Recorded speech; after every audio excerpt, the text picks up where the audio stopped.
I'm not going to lie to you. Devin Haney has definitely hurt his brand with this latest lawsuit. And I'm going to give you guys my thoughts. Ego thoughts. I told you I'm taking it back to the basics. Going over things that I want to talk about. It's not nothing that other people are necessarily talking about, but just some things that I have to get off my chest. So thank you for tuning in. My name is Ego. I've been covering boxing over 10 years. Devin Haney is suing Ryan Garcia. That is an absolute fact. And this may be a surprise to some, to others, maybe they expected it. My reasoning behind why I say this is a bad look is because I believe Devin Haney's team, they're trying to set precedents for something that is going to be hard to do. Again, and I want to give you guys this full disclosure and this full disclaimer with what I'm about to say.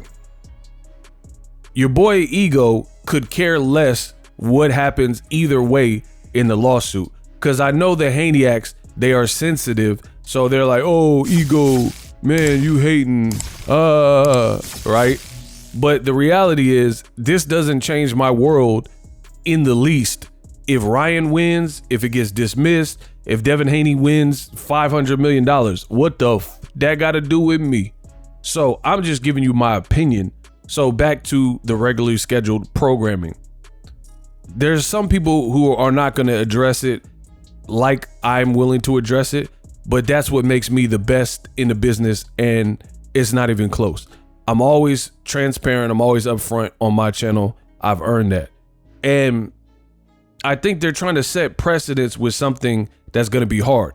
For one, the lawsuit and the complaint, and I'm probably going to make a separate video. If you would like that separate video, type the words lawsuit breakdown, and then I'll break that down because I'm going to need more time to focus in on the lawsuit. But I have obtained a copy. Your boy Ego has obtained a copy of this lawsuit, and some of the stuff that they put in this lawsuit seems very flimsy and frivolous. Again, you can leave other comments, but make sure you include at least the second comment that says lawsuit breakdown if you want me to break that down, more so just the actual paperwork. So based on what I've read, because again, I've obtained a copy of the lawsuit, I don't even know how winnable this is. Again, this is not my battle. I didn't test positive for Ostarine. I'm not suing or being sued. So it doesn't really matter to me. I'm just giving you guys my overview of what I'm seeing. And some of it does not sound well written and professional in this lawsuit.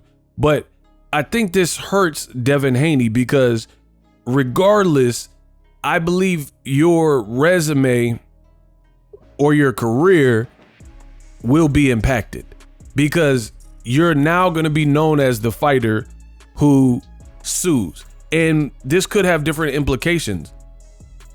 Other promoters, other fighters, they may be fearful to even want to engage in a fight with you if it doesn't go your way and they see how the Haneys have reacted. For example, Devin Haney, he basically snitched to the commission, and his lawyers sent a 16-page letter, and they were pushing for Ryan Garcia to get a lifetime ban, or the most strict, stringent for a first-time offender. They wanted him maxed out, basically. They wanted him banned for like eternity, basically, the worst possible punishment. So how does this look bad? Because some people are going to be like, oh, but why are you not saying this to Ryan? He's the one that cheated.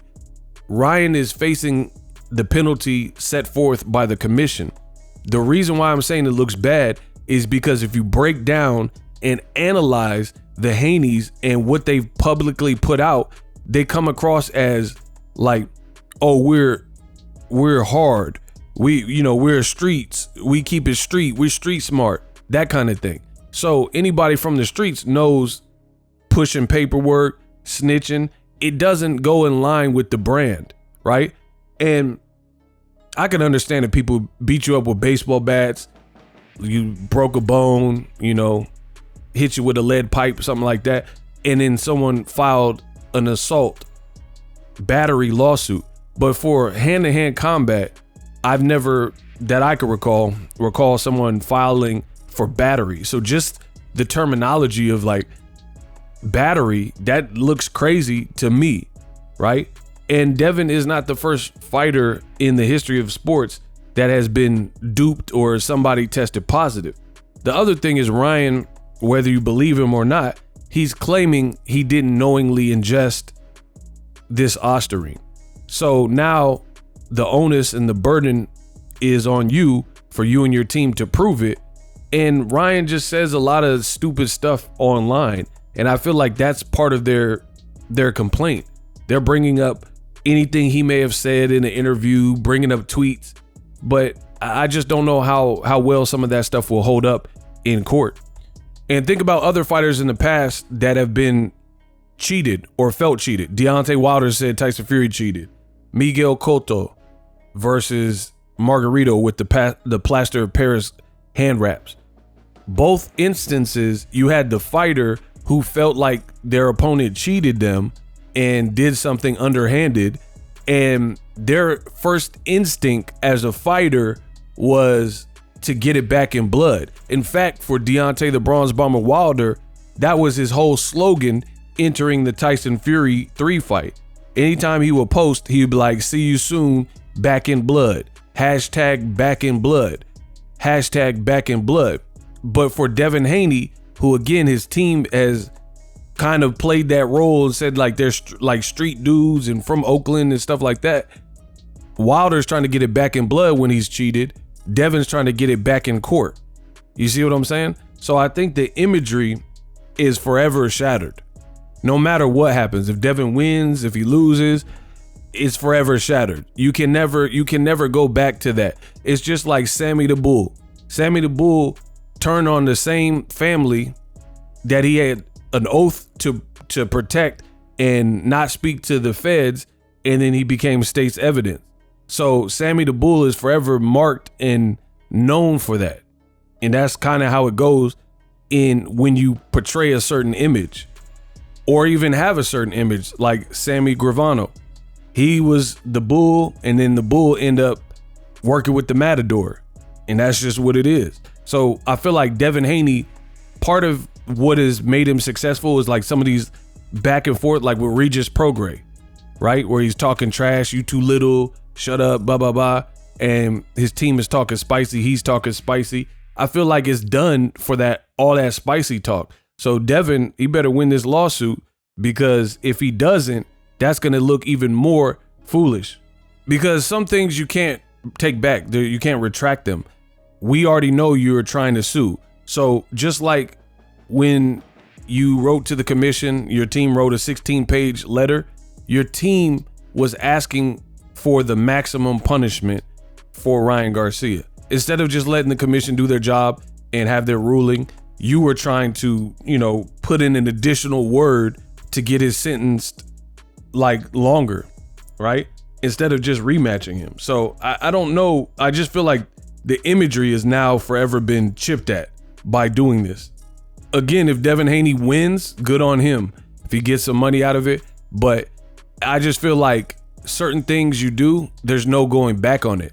So once you've already put out a lawsuit for battery, it's just done. There's no reversal to this. It's just, that's what you felt inspired to do. And it's funny because I see a lot of the Haneyacks, they're like, yeah, this is a good idea, Ego. Yeah, make the cheater pay. We'll see. We'll see how the case plays out and if Devin gets what he's looking for.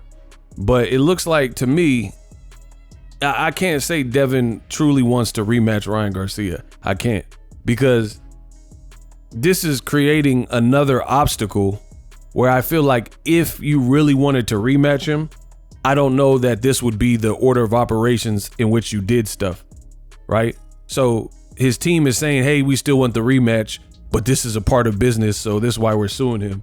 But I honestly can't say that. I feel like the Haneys have flip-flopped too much on rematching Ryan Garcia. And a rematch would get you a lot more respect, because financial gain from a lawsuit, that's cool. But the respect would, in the sport of boxing that I know, would truly be earned by, if you truly believe that Ryan only beat you because of the levels of ostarine in his system the day before the fight on those 2 or 3 tests where he had ostarine, a SARM, if you think that is the concrete reason why you lost, a rematch would at least speak to your claim. Because if you went in there with Ryan Garcia and then the rematch looked totally different, now you have a leg to stand on. People would be like, oh, Ryan was super juicy because how did he look like this in April? But then now in the rematch, he looked horrible and Devin's dropping him and stopping him, or, you know, beating him easy. Then that actually would make a bit more sense to me. But this is not the path in which the Haneys have chosen, so you got to live with the result, and we'll see how it plays out. But I think a rematch would be the ultimate say-so that would earn the right for Devin Haney to talk about this and that. And here's the thing. I think the Haneys realize the level of danger that a rematch presents, because if it looks like the first fight, or if it looks worse than the first fight, you're cooked. And instead of pursuing that option, it seems like they would rather pursue the option and go the course that they did, which is to complain and say, hey, Ryan messed up our future paydays and unjust enrichment. We should get a purse, like some of his purse. He shouldn't be paid for what he did, yada, yada, yada. So to me, it just looks like almost like the easier or weaker way to get revenge. And again, I think it's because they realize how dangerous a rematch with Ryan would be. And deep down inside, they probably realized that it wasn't just ostarine which accounted for why Devin looked like he looked, right? We seen him get rocked by Jorge Linares. Ryan, for real, he's never tested positive in past fights, and he was rocking dudes in those fights. Only person that he didn't really rock was Gervonta Davis, and that's because Gervonta Davis was defensively responsible, and he was slipping under the hooks and rolling under them and wasn't getting hit with foolishness. You know, his timing was on point, his defense was on point, and he knew to counter and box Ryan Garcia. That's it. But everyone else met the same fate when they tasted, from Oscar Duarte to Javier Fortuna. And I said this from the jump. If Jorge Linares can rock Devin Haney to the point where he was walking to his corner on unsteady legs, then for sure Ryan Garcia could do the same thing, especially when he missed weight and you didn't tax him and put on a rehydration clause. So I think that's what this is about. I think the Haneys know that Devin's brand has been impacted, and instead of going through the fire, which would be kind of do or die by rematching Ryan, they chose this as their out to get money from this way. Because imagine how much money would be in a rematch, especially with Riyadh season putting up big purses. That would be the biggest fight that Riyadh season has had, right? So you could probably do that, and it would be bigger than the first based on all of the drama, all of the controversy. But to me, this just creates another obstacle. So I'm not really faithful and hopeful that a rematch will happen. And I truly think the implications are because Devin knows if he loses to Ryan, then he'll have no excuse in a rematch. You would just have to own it at that point and be like, man. And then it would make your pre-fight, you know, the stuff you said before the rematch, it would look bad, because if you're like, oh, he did this because the ostarine, he's a cheater. And then if it looks the same, if not worse, then all that previous stuff would be out the window. And here's the thing. I said this initially. When Ryan fought Tank, everybody made a big deal about the rehydration clause and, you know, said Ryan was unhealthy weight-wise. Ryan looked so much better versus Tank. He looked more focused, he looked in better shape, and he looked sharper.